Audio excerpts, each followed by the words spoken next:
What's up, cycling fans? We're back with another edition of Pack Chatter. I hope this finds you safe and healthy in this very, very difficult time. We're going to continue to churn out cycling content for you, and hopefully we'll be back at the events and the group rides very, very soon. In the meantime, we got a great show for you today. And before we do, though, we do want to talk a little bit about some sponsors that have always been really good to us.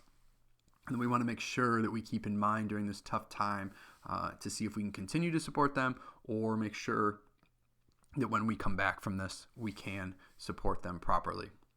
So first, we're sponsored by Once Again Nut Butter. Once Again Nut Butter produces organic butters of all kinds: almond, cashew, peanut. They have an Amore spread that's a hazelnut spread. They're fantastic, fantastic products, and they've been a supporter of cycling and endurance sports in general for probably a decade at least. They're very supportive of events, particularly in Western New York where they're located, but they are supporting events across the country, and they are available across the country. They're a phenomenal organic product, a great fuel for endurance athletes, and in this time, a really good product to be able to buy, have delivered to your house, that you can easily sanitize, bring into your house, not have to go to the store to get. They will do so through their website, so you can go to onceagain.nutbutter.com. You can order some really great, healthy, organic food that you can have delivered to home that will last a long time.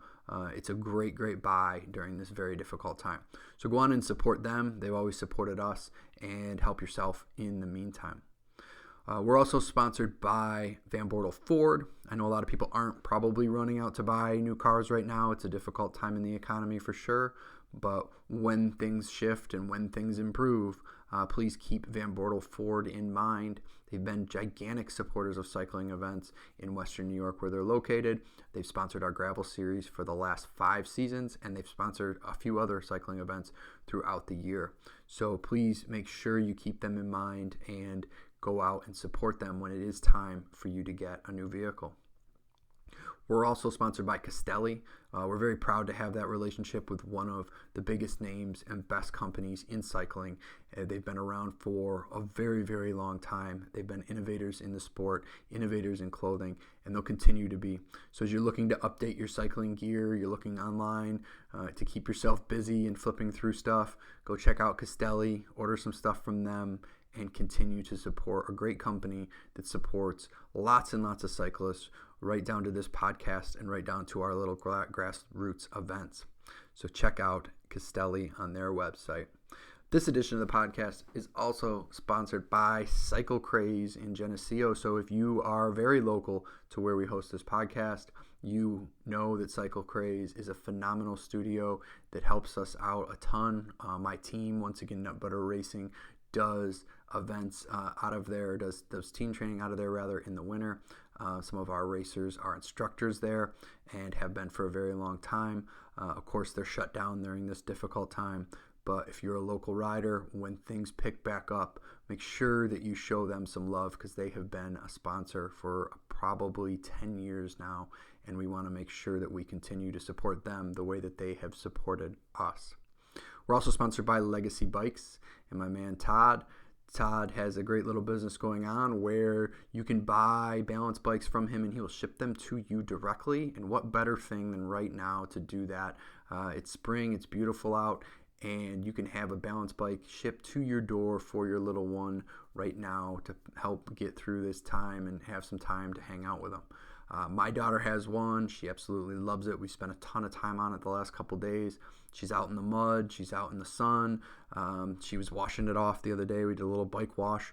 If you follow my Instagram at Once Again Racing, you can see that on there. She's in there cleaning the bike. So it's a lot of fun. It's a great way to get your kid moving around, and you probably have a little extra time to spend with them right now. So Todd can ship you one directly to your home. If you don't have a lot of extra space and you're in kind of a tighter inside room, the bikes work really well for that too. My daughter spent a lot of time this winter ripping around inside in it, and then once she got outside, she noticed her skills were a lot better because it was in the tighter space. She had to kind of figure out how to maneuver the bike a little bit differently. So it's kind of cool to see them learn inside a little bit even. So if you're stuck inside, the bike is not a bad option. The Striders in particular come with a rocker feature. Legacy Bikes carries more than just the Striders, but the Striders come with a rocker feature. So if your child's under 2, you can put them on the bike on a rocker, like a rocking horse, and they can sit on it, rock on it, stand on it, get a little feel for it, even if they're not quite big enough for it. Which is exactly what we did with my daughter. And really that 2-year-old age, or maybe even a little after, is where they typically are big enough to start actually riding the bike itself. So lots of options there as you're looking for things to do with your little ones during this time where you're probably stuck at home and you need something to do. So get on Legacy Bikes and get Todd to ship you a balance bike. All right, without any more from sponsors, let's talk a little bit about today's show. Todd wasn't able to join us. He got tied up with work, but I had a really fun conversation on this one with a guy that I've recently gotten to know and have had a few different interesting conversations with. His name is Rob Kelly. He does a podcast called No Training Wheels. You may have heard it before. It's very, very good. If you've not heard it before, you should absolutely check it out. So we kind of sat down and we talked about podcasting as people who are podcasting particularly about cycling. Talked about kind of what brought him into the sport, his background with the sport, and what he hopes to do as a cycling podcaster, and some of the stories that he's been able to tell through his podcast. And it's definitely one that's on my list that I listen to frequently, and I really enjoy listening to him and the different profiles and stories that he comes out with. And he's kind of just getting started at it. He's got a strong skill set and a good background coming into it, but he's also really just getting going. So I'm sure that he's going to grow and grow and grow on it. So he's already producing good content, which means that as he continues, it's just going to get better and better. So you definitely want to check him out and keep him on your podcast list. And in the meantime, I hope you enjoy this conversation with him. I always like talking to him, and hopefully we'll do it again. So with nothing else from me, please check out Rob Kelly from the No Training Wheels podcast. You'll never go out on a training ride and dig that deep. Awesome. We won gold. They're life rides. I'm like, dude, I'm still figuring this out. Lose sight of the fact that it's whoever goes faster. This isn't a road race. This isn't a mountain bike race. The sensei of sprint, Todd Shefsky. My eyes are coming out of my head. Just get in here.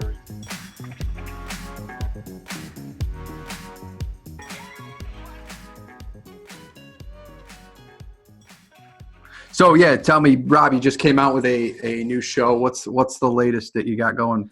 So the No Training Wheels podcast moved into a temporary holding location on the Wide Angle Podium network of shows, a place they call the Parts Bin, which is an experimental location among their network. And if you don't know their network, they've got some incredible cycling-related podcasts and media content like the Slow Ride podcast or Cyclocross Radio, or one that I've really started to love, which is Bike Shop CX. Scott and Mr. David Palin talk about all the bike issues that you may have in your maintenance stuff.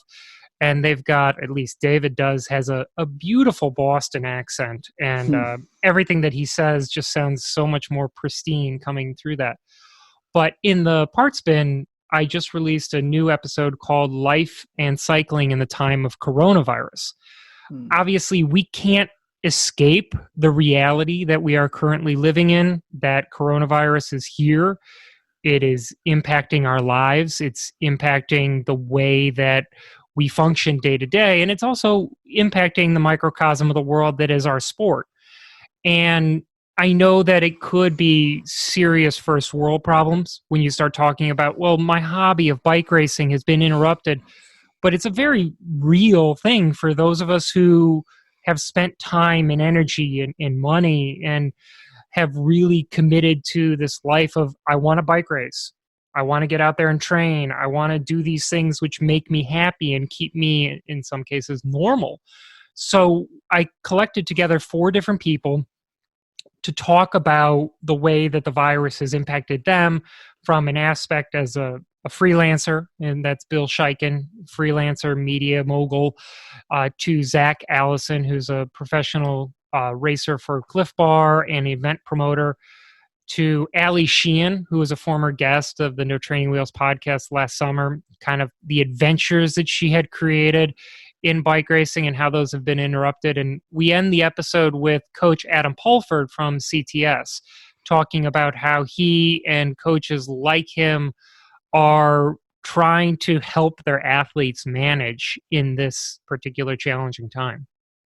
Yeah, it does. There are so many facets of it. Like you said, it's kind of that first world problems, but at the same time, I think it's more serious than that, or we can be, I guess we can be more serious about it than that, because it is part of our mental health and part of our social well-being. And a lot of us have constructed those things around cycling for us, and people get it other ways, and other people are dealing with it in different ways. But it is more important than just this bike race here or there, when we're really shut down on the group rides and everything else. So it'd be interesting to see how those four individuals seem to be affected. Was there a common thread that came out between those four in your interviews? I think the common thread would be don't panic and continue breathing, and that on the other side, life will return to normal. But first and foremost, let's listen to what the experts say. Let's listen to the medical care professionals. Let's do our job as far as social distancing, maintaining proper hand hygiene, and just staying away from large group settings. I think one of the things, and this is a tangent, and I apologize, I'm going to go on a million of them, but That's what we're here to do. one of the things we need to talk about is group riding. Yes. And yeah, I think that the guidance has gone out there that if you're still doing a group ride, especially if you're doing your weekend Saturday morning Hammerfest, stop. Just stop. But more importantly, even if you're doing a 10-person group ride, you need to really think about doing what you're doing and why you're doing it. You should really stop that. Go solo, go to Zwift, do what you can to help slow the progression of the virus by distancing ourselves. But one thing that I think has been really counterproductive is this idea that we've got where we need to social shame each other. So one of the things that I've seen on social media lately has been this public shaming of people who are out doing something. So, you'll see these Twitter feeds and these Twitter fests where people just go after each other. Like, I saw 3 people out bike riding today as a group. That's terrible and awful and horrible. And you got to step back and be like, okay, who were the 3 people? Why are you doxing them on Twitter? Why are you doxing them on Instagram? Are these people somebody who live together?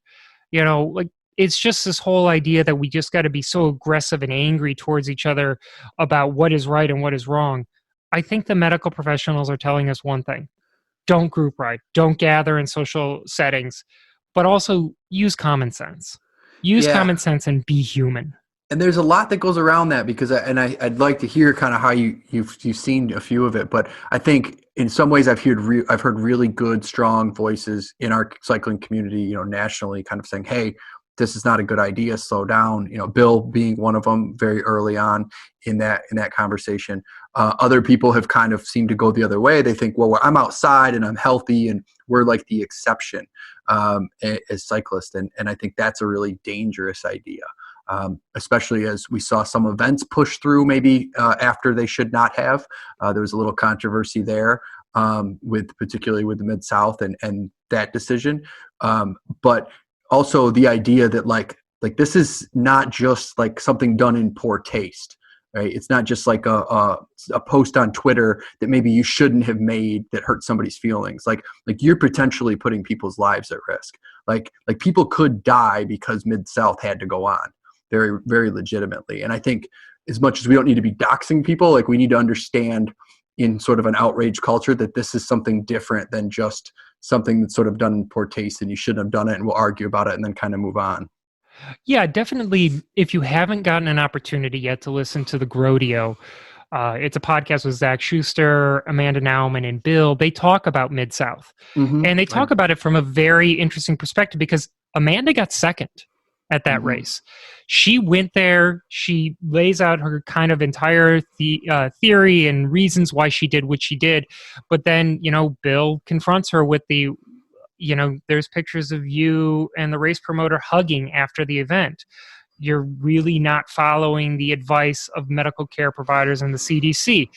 And I think the ultimate outcome is, yes, in retrospect, Mid-South, probably did not follow the best procedures and protocols in place, but we have to move past that now. We Yeah. can't make the same mistakes again. Right. We have to move past it now. The outrage has come and gone. Let's move on. Let's move to what is productive. And what is productive is, just focusing on what happens today, tomorrow, and the next day. And I think, and I listened to that conversation. I really, really appreciated what Bill had to say about that and the way that he articulated that and stuck to that. And he even had put out a podcast maybe a week before that, or a couple days before Mid-South anyway, kind of pushing on that before. I was a little disappointed, and I don't want to bag on Amanda in any capacity, but I think the opinion she reflected is probably the opinion of several that came out of that. And it was sort of like, yes, I know, but we didn't know. Like, we didn't know. If someone had told me, I wouldn't have done it. And it's kind of like you have the same information as everybody else in that instance. You could have known. And I think that's where, as cyclists, sometimes we're a little too selfish and going, well, I'm just going to put my head in the sand and go forward. And if I'm, I think she's fairly young. If I'm in my 20s and I'm at an event and I'm in her position, I'm not saying I would have made any different decision at all. But I think coming out of it, we also have to take that responsibility and say, well, it was my responsibility to know. And this is more serious than just, like I said, maybe somebody being offended by something. Like, this is people's lives, and there's very real consequences to those things. And I think in order to move forward, we have to be very honest about that so that we don't do it again. Because one of my bigger concerns is, as we have shut everything down, that's great. But when we kind of come back online, are we just going to turn the faucet on full blast and go, okay, that sucked. Now we can do everything we were doing before, right? And I'm not sure that that's the best strategy, and I'm afraid that that's going to be the impulse if we don't take responsibility for sort of what set everything up. Well, clearly what happens when life returns to normal is going to be very interesting in the approaches that we do, or the approaches that we take to making life as normal as it was in June, July, August, whenever the virus runs its course, and what it was like in December. It's going to be obviously you can turn to your different news sources and see like what the theories are as far as how the virus is going to progress. You look at China and what's happened in China as a result of their lockdown and their efforts to deal with it. Yes, cases and incidences of new infections decreased, but then there were some travel restrictions that were released, and all of a sudden you start getting these secondary round of cases coming in from people who are moving again, who weren't moving before. So we got to wonder, like, I really desperately want to race Gateway Cup. It is one of my favorite race series in the United States, and I've been doing it since 2001, I think.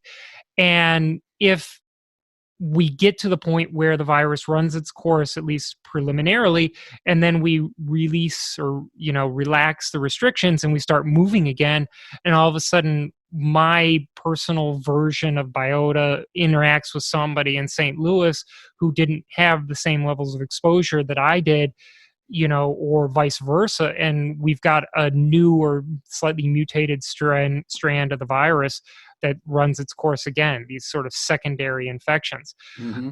Like I said, I'm not a doctor. I definitely don't even play one on TV, but I can listen to what the CDC and the World Health Organization says, and kind of some of the spitballing that comes from those types of journalists who cover this sort of thing. What I think is the most important and the most critical thing, and I believe Ellen Noble in one of her Instagram stories said it most eloquently: be skeptical of your sources. Reach out to those people that you trust, those news providers that you trust, and get that information. And I think that might be some of the challenges that were faced before Mid-South, is that we were looking at different sources of information and we weren't necessarily listening to the best and brightest people who had the most accurate information. Well, we definitely live, and I as a teacher, this is a constant conversation for me with high school kids, is we live in this information era, but we also live in an era of misinformation. And one of the biggest, most important skills that a human being can have is deciphering between good information and bad information, because there's so much, like, we're inundated with it constantly, and figuring out where that is and how we do that.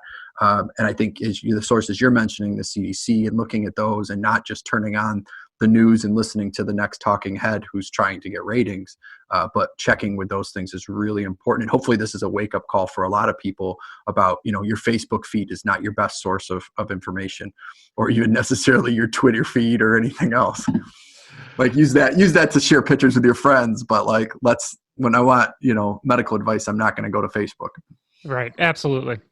So as we are totally engulfed in this, and this is going to take over for us for quite a long time, I would like to know a little bit more just about you and your background and this whole podcasting journey, both in the sense that we're both kind of on it, and I'm curious about where you come from in that regard, like what brought you to it, what brought you to cycling. Can you kind of give me some background in terms of how you get into cycling and racing, and then how does that jump into podcasting eventually? Yeah, racing is a passion. Being an athlete has always been the thing that I did. And in fact, I was a swimmer. I was a collegiate swimmer at the University of Kansas in the early 2000s and late 90s, which shows you the era that I seem to come from. And my eligibility expired. You're given 4 years of eligibility in the NCAA, and my eligibility expired, and I had a quarter-life crisis. I had no clue what I was going to do with my life when I couldn't really identify as a collegiate swimmer anymore because it had been something that I had done for 20 years. I was a objectively terrible runner. And so when the team would go and cross-train and run, I convinced my coaches to let me ride a stationary bike instead. And I think it was my junior year or maybe my senior year of college, I started to really enjoy riding a stationary bike, which is kind of odd because I can't stand the trainer now. And I think I said to myself, well, when this swimming thing is over, I think I could probably race the Tour de France in 2004. Yeah. Clearly, that's the way most of us come to it. Like, that looks easy enough. Clearly that didn't happen, but I really dug deep into the sport. I bought myself a Le Mans Reno, which was a steel bike, 7-speed. It was the most beautiful thing ever. And I rode it to death. And I just kept going from there.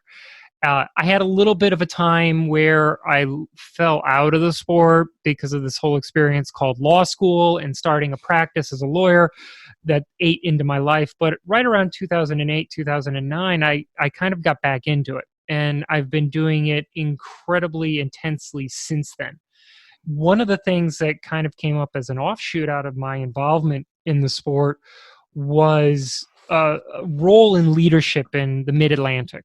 So NISBRA, one of your partners up in New York, has its counterpart here called MABRA. And it is MABRA. It's not MABRA. It's like NISBRA, it's not NISBRA. Like all these names are terrible. We should rename all of these groups for that reason, don't you think? Well, I think USA Cycling's working its way through the renaming process. Yeah, a little bit more than renaming, right? Yeah. But I became involved in MABRA leadership a few years ago, and it sort of grew. The podcast grew from there because one of the things that we had in MABRA was called the BAR, the Best All-Around Rider. And I'm sure you guys have it up in New York. It's kind of an endemic thing. The critique for our version of the BAR was that it was a attendance award. If you showed up at 30 or 40 races during the course of the year, you won the BAR. And with it, the right to wear this jersey. And people just kind of fell out of love with it. It was a really great thing at first, and then I was like, I just don't want to race that much. So we decided to reinvent the BAR, and we came up with a whole new system of rules that we call the Road Cup, which decreased the number of events that counted, decreased the type of events that counted, so that you had to race road races and time trials, or road races, crits, and time trials, and GC, so that the best people raced against the best people, as opposed to just showing up for the 6 time trials and automatically getting enough points to be in the top 5. And with the Road Cup came a need to publicize and a need to explain. And that's where the podcast started. It initially started as something called MABRA Radio, which was, let's explain the rules to the system of the Road Cup, and now let's start to promote it.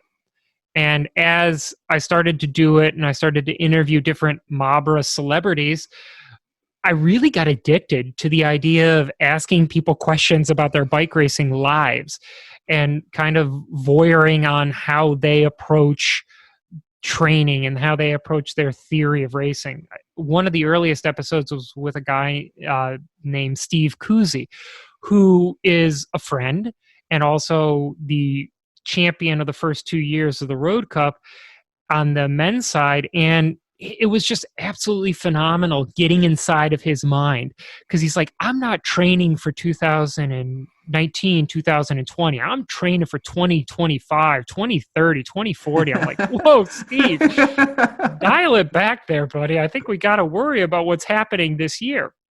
But he was undaunted. And then I decided that I should see who else is out there. And once I started branching outside of just the Mabra world to other bike racers and other communities, I knew that I had to shift the focus and make it something that wasn't just Mabra radio.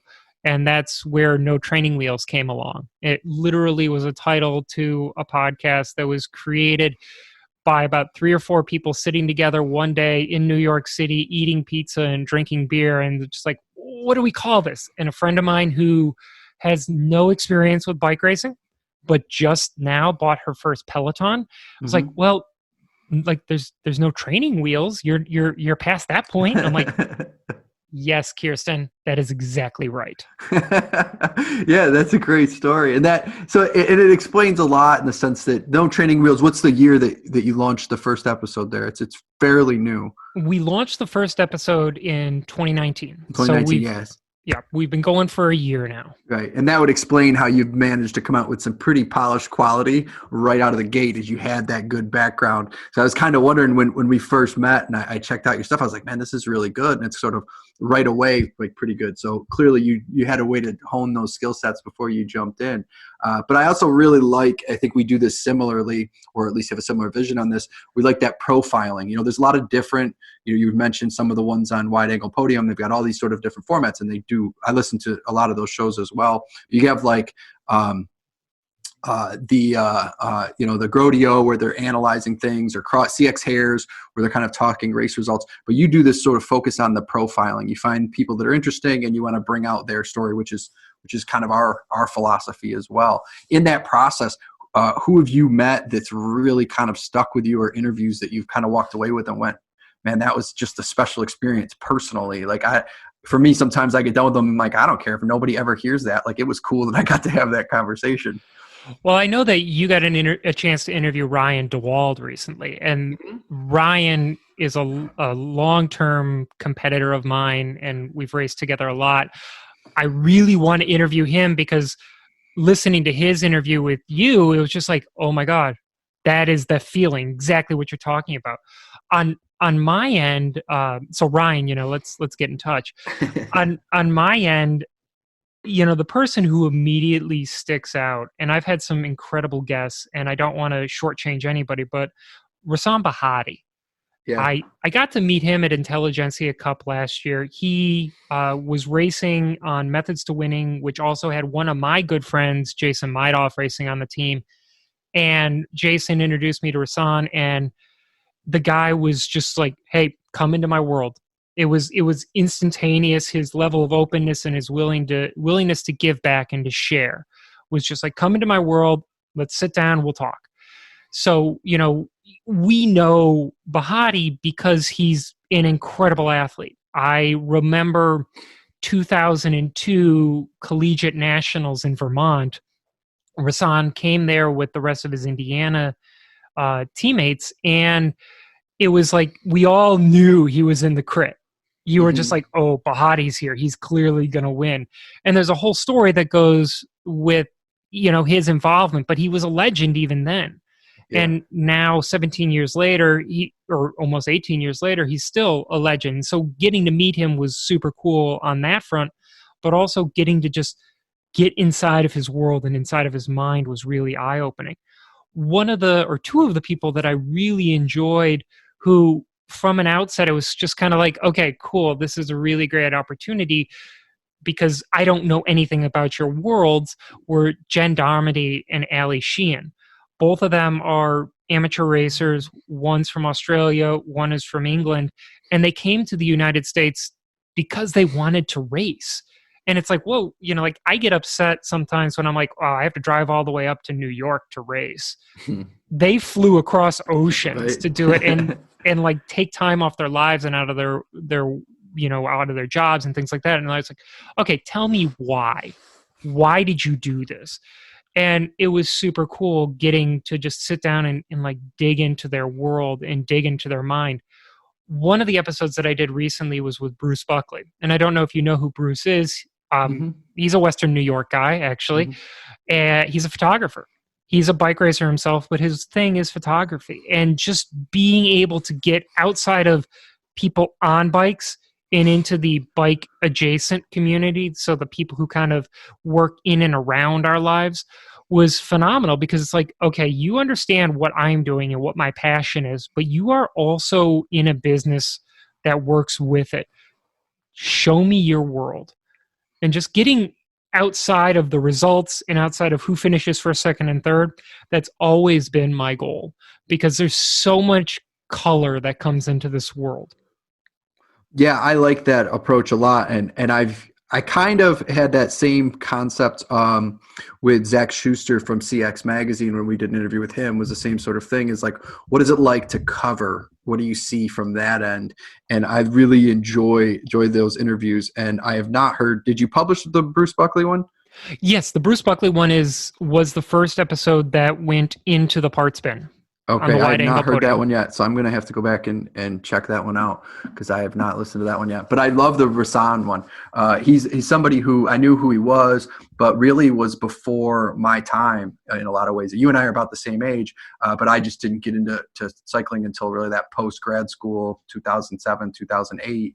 And even then, it was very just sort of riding my bike on my own and not really getting into the actual world of competitive cycling and learning a lot about it. So a lot of that early 2000s stuff was stuff that I know a little bit about, but not a ton. So I learned a ton through that interview. That was one that I really, really enjoyed.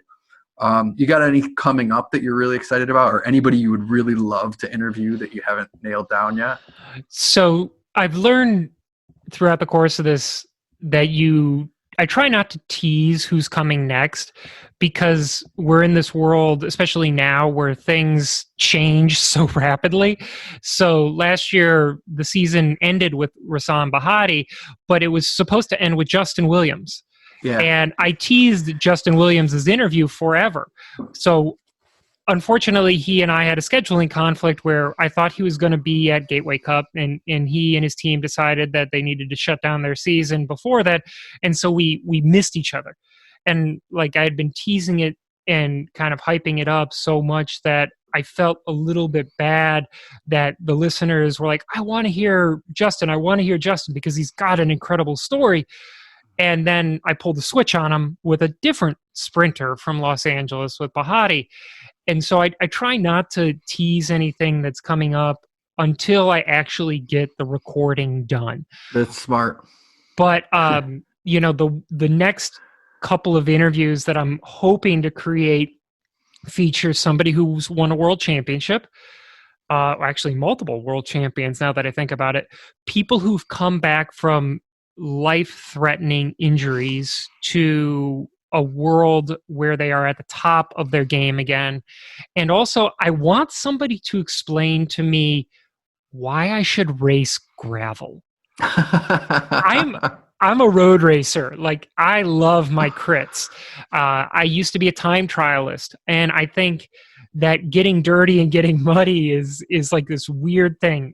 I'll be honest, like, every August, I'm like, I'm going to buy that cross bike and I'm going to go and race cross. And then I see those first pictures come in from cyclocross races, and I'm like, I'm cool with just going for a long ride with my friends now.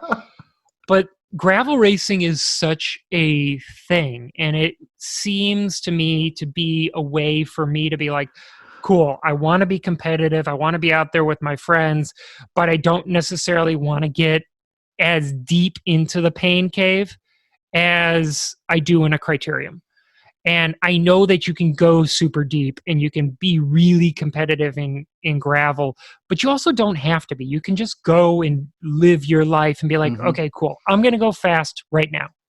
Or I'm going to back off and just enjoy a cool ride on some back roads that I don't normally get to see. So that's a episode that's going to come up sometime soon. But like, Tony, you've got the whole series going on there. You could tell me why I should race gravel. Yeah, it's weird because I come from the same approach you do in a lot of it. I want to race criteriums. I don't really want to do time trials. I'm terrible at time trials. So the fact that you're good at time trials will actually translate pretty well to gravel in terms of the skill set. But I want to race criteriums. I love the fact that they're short in terms of time and distance. I like the speed. I like the explode and recover kind of nature of them. I love the tactical nature of it and seeing things evolve and being with my team and trying to contribute. And that's, as a racer, that's where I kind of fell in love with racing and where I always kind of want to be. I started putting on gravel races as a promoter because I live in an area with beautiful gravel roads where a lot of my training in terms of endurance riding was going out and riding gravel because I was out of traffic. The roads are there. They're fun to ride. It breaks things up to run some crazy gnarly descent. I enjoy mountain biking, and it was kind of a mix between, mountain biking and riding on the road. So we run really short gravel races compared to the sort of the industry standard of 100 to 200 to 300 miles or whatever, which I think is a little bit nicer for people like us who come from those shorter racing backgrounds where I don't want to go out and ride for 15 hours. So people do race those, and the people who are racing those on a more racy approach are typically cross racers and crit racers who are racing for 2 to 3 hours as opposed to that really long event. But I think for a guy like you, who's similar to me in that sense, like you're talking about, go to the events and use them as long endurance rides that you're doing with your friends that are interesting and fun and social, and the terrain is challenging. But you don't necessarily have to be at the sharp end of the race to enjoy it, which is that sort of what makes it accessible, I guess. Accessible is sometimes the wrong word, but what makes it interesting for more people. So before I really got back into racing, I had a training partner named Curtis Windsor. He was a professional with Kenda, Smart Stop, Mountain Khakis back in that time period. And he happened to have a house, or his parents had a house that was down the street from my now wife, my then girlfriend's house. So we would go riding together when he would come home and stay at home. And it was gorgeous because we were out in the Blue Ridge Mountains here in Virginia, and we would just do these 5 or 6 hour rides into nowhere. Mm-hmm. And Curtis was incredible at this one thing. We would start our ride at 9 o'clock in the morning or 10 o'clock in the morning. I'm not a morning person, so that was like a real stretch for me even then. But we would start our ride at say 10 o'clock, and we would end our ride at 3 or 4 o'clock in the afternoon. He would tell one story that entire time. And it was just him talking this entire time. But it would never go in a straight line. The story would be all over the place, and there would be tangents, and it would be wonderful. But there was so much great gravel out there that we would either hit or miss depending on what we were feeling that day. I just don't have that level of gravel here in Washington, right, D.C. now. And I always have this reflexive, I don't want to put my bike in a car to go ride my bike feeling when I could just walk out my door and I've got 1,000+ miles of open road.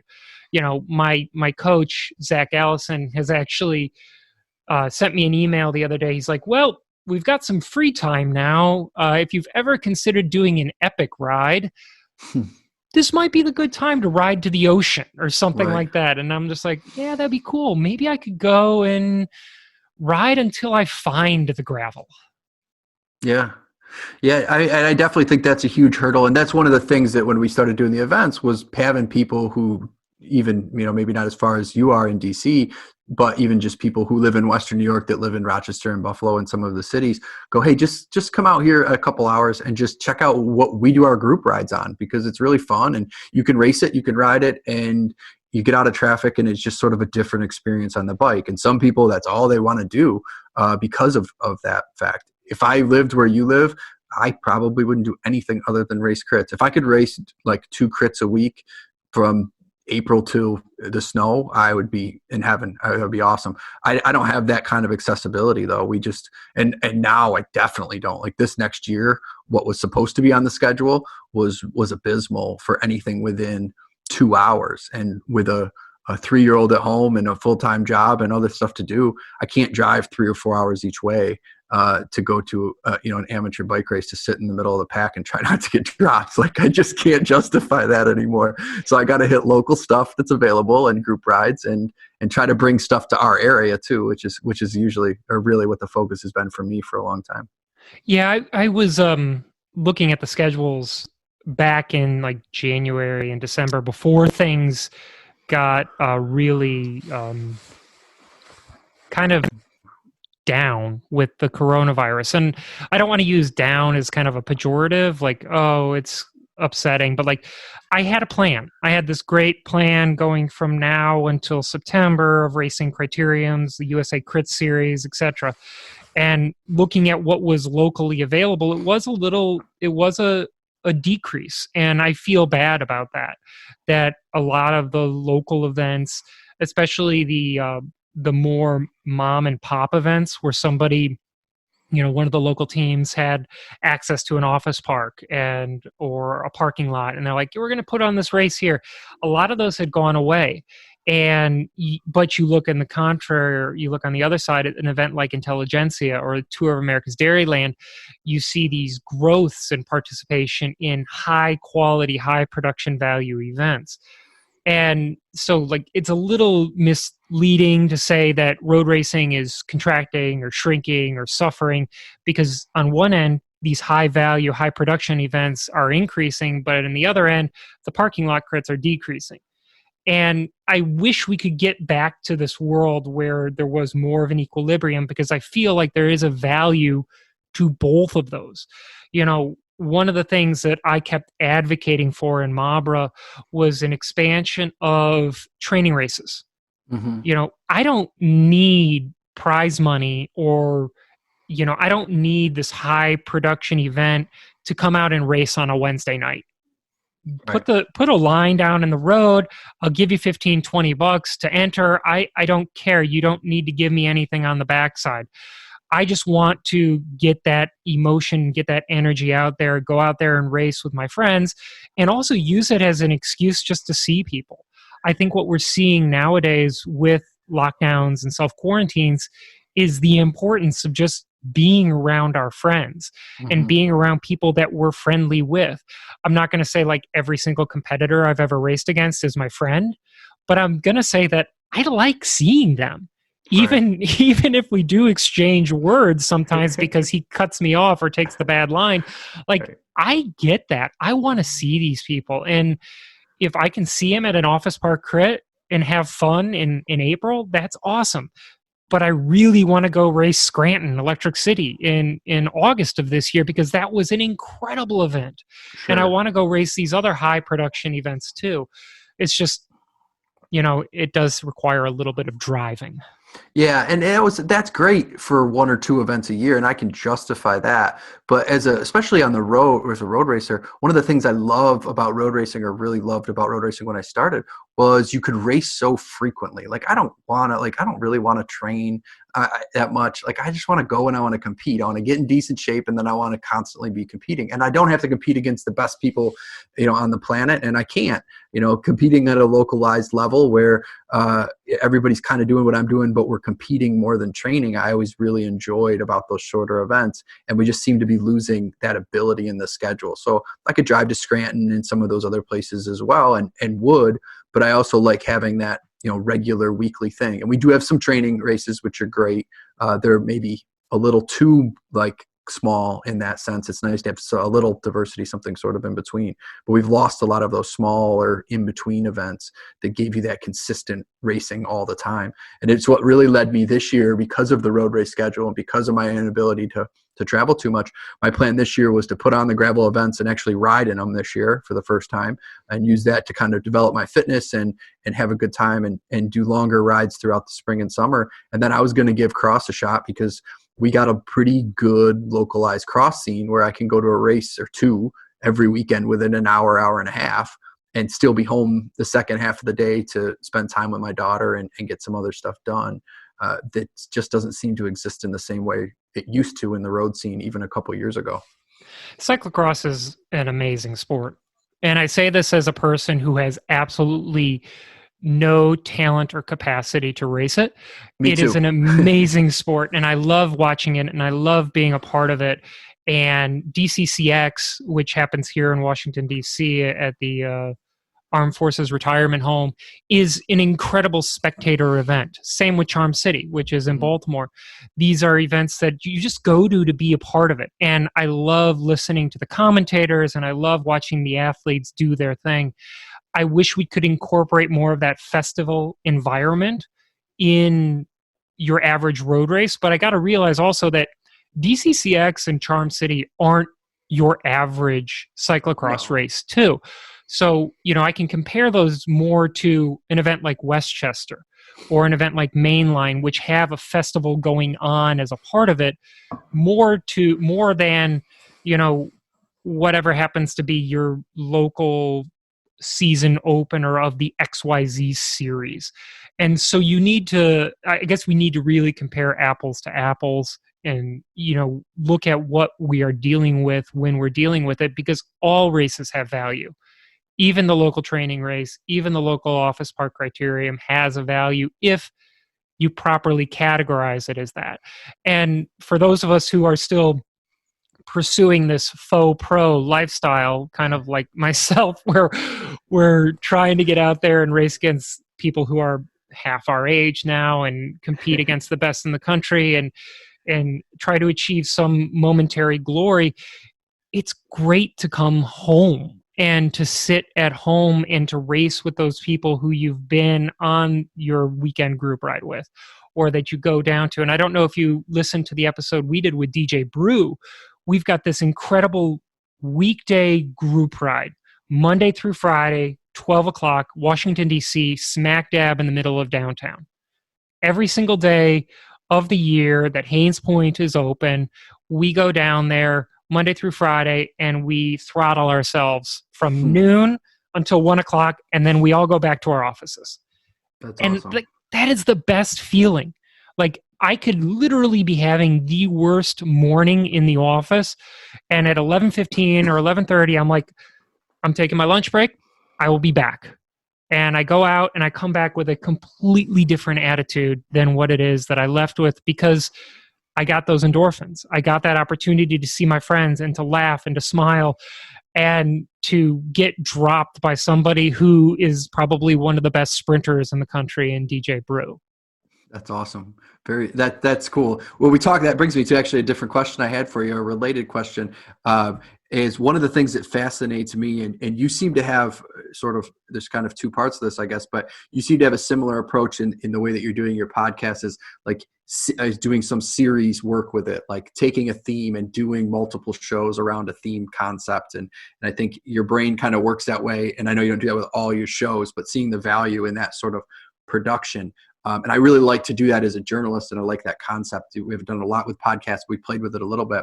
But the point being is, I thought about an interesting podcast series or concept is to talk about, like, what are the most interesting or different scenes around the country? Because or throughout the whole country, we have all these little hotbeds of cycling and these cool little cycling scenes, and they have their own personalities, and they've come from different places, and they value different parts of the sport.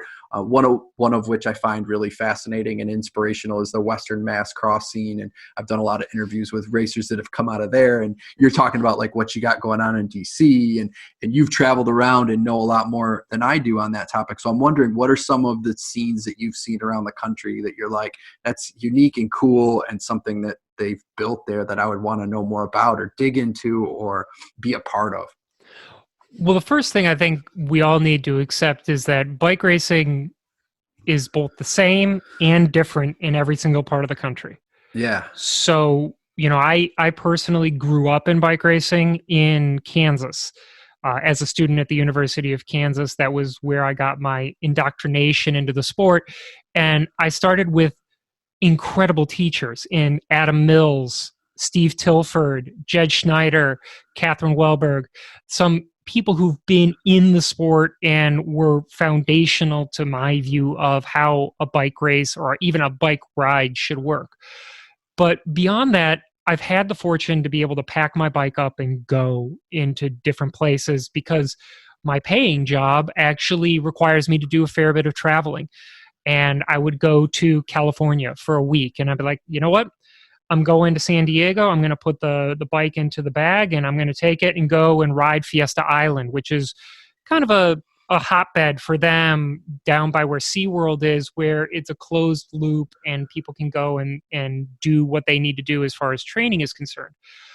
But I've come to learn that, like the Rose Bowl in Pasadena or the Picnic Loop in Houston, all of these places have created this sort of ethos of we're here to get our job done, to get our training in, to see our friends. And so there's a sense of community that evolves around all of these different areas. And I'd love to explore, or I do love to explore that sort of ethos of how does a group ride evolve and change? What is it like to go on the World Championship ride in New Orleans on the Giro that happens on Saturdays and Sundays versus what it's like to do the 10 a.m. here in DC, which was and still is kind of our big group ride where the best of the best come to kind of measure themselves out against each other in the winter months. And the fun thing is that they're all the same. In the end, the same men and women who would excel in all of these will excel in all of these. It's just how you get there. And there is so much diversity among the people who are doing it that you're just like, this is really cool. This is what I want my sport to be like. You don't have to all be the same. You don't ride the same bikes. You don't ride the same equipment, but you all approach it in a way that's specific to you, but that is uniform for all of us.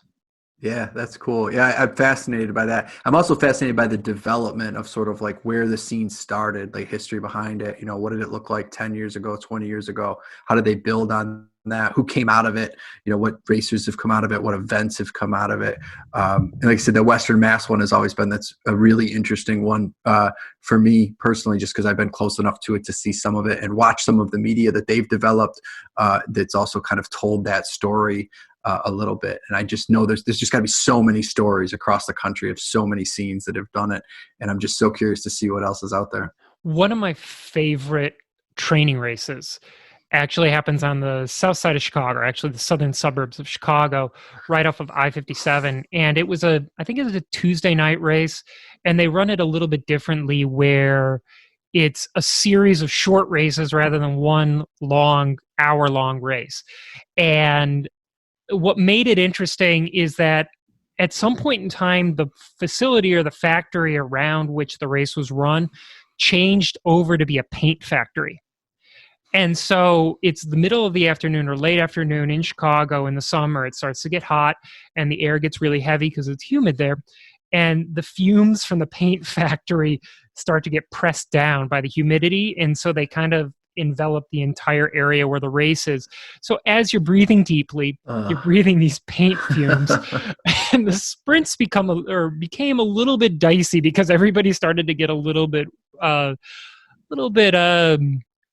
woozy in their head. But it was great racing, just the same as in Kansas City, someplace that you wouldn't inherently think of as a hotbed for bike racing. Really is. There's a weekly race series down there that was really kind of the place where I started to learn how to crit. And you would go, you'd spend $3. Could you imagine spending $3 to enter a race nowadays? But you spent $3 and you could race as hard or as long as you wanted to. And you've had some incredible athletes like Joseph Smalls, a gravel racer who came through that. And we would just ride from Lawrence, Kansas into Kansas City, do the race and either ride back or get a ride back, because sometimes it got too late to ride back. But that was a 100-mile day. Yeah, yeah, definitely. Yeah, those are the coolest things, I think, when you dig into those. So I got a question for you here. If you could interview anybody in the US scene that you have not gotten to, who would it be? And if you could interview anybody internationally that you have not been able to, who would it be? I definitely want to get back to doing that interview with Justin. Yeah, with Justin that'd be my Williams. number one too. I'm with you. I got an opportunity to meet him at the Tour of Murrieta, which is the only race that I was able to do this year so far. And he is absolutely delightful. He is amazing. He made me feel like I was a part of the world just by talking to him for 5 or 10 minutes. He and I had emailed back and forth during the course of the summer because he's coached by Adam Mills of Source Endurance, and Adam and I were college teammates, so it was easy to make that connection. But just being there, talking to him and talking to somebody who I've seen win national championships is an amazing experience or an amazing opportunity. And I can't wait to actually get him in front of a microphone and talk to him. As far as somebody who I would love to interview internationally, I want to go with Yolanda Neff. Okay. I know that she spends a lot of time in North Carolina, but she's still Swiss. And I'll be honest, the reason why I'm kind of drawn towards wanting to talk to her is because I think she's hilarious. I don't know if you saw her recent quarantine video where she was seating what looked like a piece of candy with the I hope didn't that see this. Oh, it's hilarious. And just watching her do the shtick that she did with Trek for its hardtail, not hardtail commercial, like the way that she approached that was just so self-aware and so incredible. And she seems to have such a great personality that I just would love to talk to her and to sit down and find out what drives her. But to be honest, if we're talking right now, and I just thought of this one, Brad Sohner. Yeah, that would be, yeah. The Tour de Quarantine. I need to hear more about this. Yeah. Have you heard about the Tour de Quarantine? No. Oh, the Tour de Quarantine. So it's on stage 4. Today would be stage 4 of the Tour de Quarantine. It is absolutely viral material. If you haven't checked it out, you absolutely have to. Brad has been creating videos, and I don't know if he's shooting this from like his office or his apartment window or wherever it's coming from, but he has a view of the bike path in Pittsburgh. And the bike path right along the Ohio, I think it's the Ohio River at that point in time. But he's doing videos and he's overlaying helicopter sounds and sounds of races on just random people riding their bike as if it was. I listened to the podcast with him the other day with him and Bill that they did a couple weeks ago, but I did not know he was doing that. This is brand new, and it's hilarious because it's like the sprint today or yesterday was between Dude with White Fork and Wheelie Bro. And that's the kind of levity that we need to remind ourselves to bring to even the darkest of times, is that laugh, breathe. Tomorrow the sun will come up. And so that, go check it out by all means. Yeah, I'll have to listen. I enjoyed the interview with him the other day. I mean, I knew who he was and have certainly, listened to him and different stuff, but didn't know a ton about him. And that conversation with Bill was interesting to kind of get some more background there. So I'll have to check that out as well. All right, Rob, I appreciate this, man. I think it was fun. I love talking podcasting with somebody else who's doing it. I've learned a lot from you in a short amount of time, and I hope we'll keep in touch and kind of keep working off of each other a little bit. Absolutely. Anytime. And if Rochester goes, maybe we'll see you here. And if not, maybe we'll see you here next year. I don't know. It's early enough that I'm not really sure that's going to happen. Well, I'm glad to hear that Rochester moved to June or to later in the calendar, because I was actually there for work last year on the day that Rochester actually did happen. And it was really cold. Yeah. Yeah, it was Maybe in- not cold for Western New York, but cold for a guy from Washington, D.C. Yeah, it was in May last year. I don't know if it's the last 2 years that it's been in May. It used to be in August, before when it came back, because of course it went away for a number of years and then came back in August. And it was nice when it was in August, and they had amateurs then as well, which was really fun because I actually got to race it. And then they moved to May, and they dropped the amateurs. So I've gone up and watched it, but haven't been able to race it the last few years. But yeah, they did move into June, which is kind of nice. It also gets it out of our, more or less out of our gravel calendar, the way that we run it. So it's just not that it impedes them or has any big deal there. It's just in my time of being able to breathe and go, watch something as opposed to me working on our own stuff. So You mean as a promoter, you don't get a lot of free time? sometimes it's a little bit busy. Yeah. Every once in a while. But I'll take it. I don't like sitting around too much. So it's good to have things to do. Oh, great. Thank you so much, Tony. Hey, thank you. It was a lot of fun, Rob. We'll talk soon.